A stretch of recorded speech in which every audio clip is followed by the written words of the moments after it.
Ang sabi ko, kung hindi mo ko papautangin ng pera, edi hindi na tuloy ang date natin.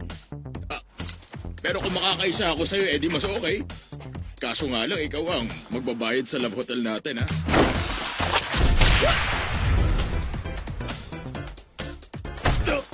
Pasapak ng isa! Wisit, umas ka! At anong akala mo, kaya mo ako, ha? Pwes, manigas ka dyan! Dahil ayoko na sa'yo! Wala ka nang pera, pakipot ka pang babae ka! Nakakawalang gana ka! Magsalita ang lalaking mukhang tanga!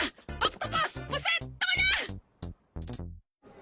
Ang funny mo, girl. Hindi naman pangasar ang iba't ibang klase ng seafood. Namayan niyo na lang ako, no? Siya ang kauna-unahang boyfriend ko, eh.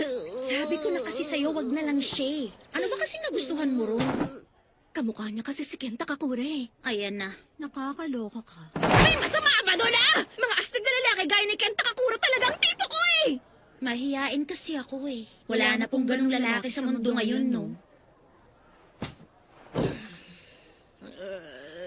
Enjoy watching BitsTV.com. Wala na ba talaga ako pag-asa makakilala pa ng katulad ni Ken? Teka nga, wala man lang ba makikiramay sa akin dito? Napakalapit talaga ng mundo.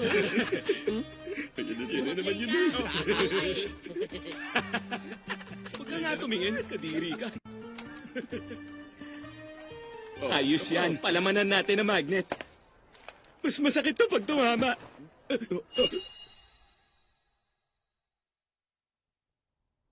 Anong binabasa mo dyan? Patingin nga. Ha?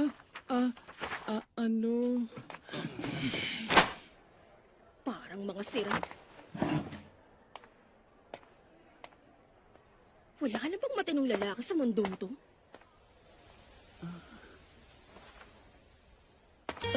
Ayoko na talaga. Saang labor ko ba pwedeng ibuhos lahat ang naipon ng stress sa katawan ko? Bisaya si Momo! Ha? Alam ko kung ano ba talaga ang hilig mo! Ha?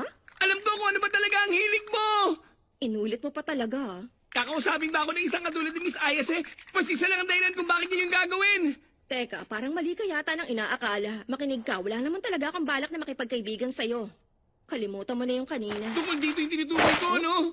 Sabi dito nakapunta na ang presidente sa Mars, tapos ito yung expose sa Project Pegasus! Ha? Ano daw? Mahilig ka sa occult, tama ba? Hindi ako naniniwala sa mga bagay katulad ng UFO at aliens. Hindi UFO kung hindi UAP! Unidentified Aerial Phenomena, hindi